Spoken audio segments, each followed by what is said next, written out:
বাজারে গেলাম ভোরবেলা খালি হাতে, ফিরে এলাম ঝাঁপি ভর্তি শাক আর চিংড়ির সাথে। নব কচু শাক, তাজা তার পাত, চিংড়িগুলো যে রুপোলির রাত। নমস্কার, আবারও একটা নতুন রেসিপি নিয়ে ফিরে এলাম।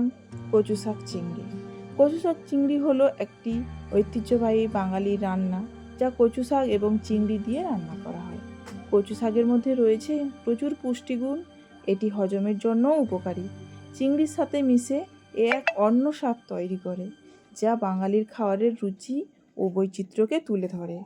প্রথমেই 3টি কচু পাতাকে ভালো করে 3-4 বার জলে ধুয়ে নিলাম, যাতে কোনো পোকামাকড় বা মাটি না থাকে।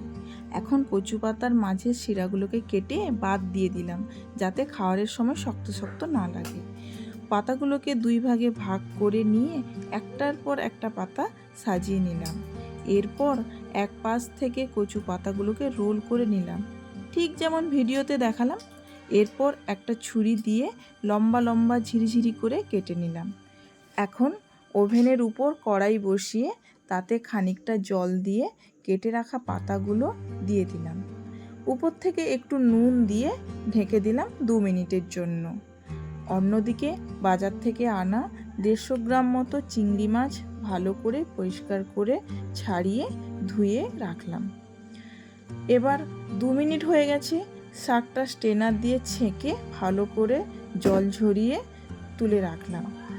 এবার শিলনোড়াতে কালো সর্ষে ও 2টো কাঁচা লঙ্কা বেটে রাখলাম।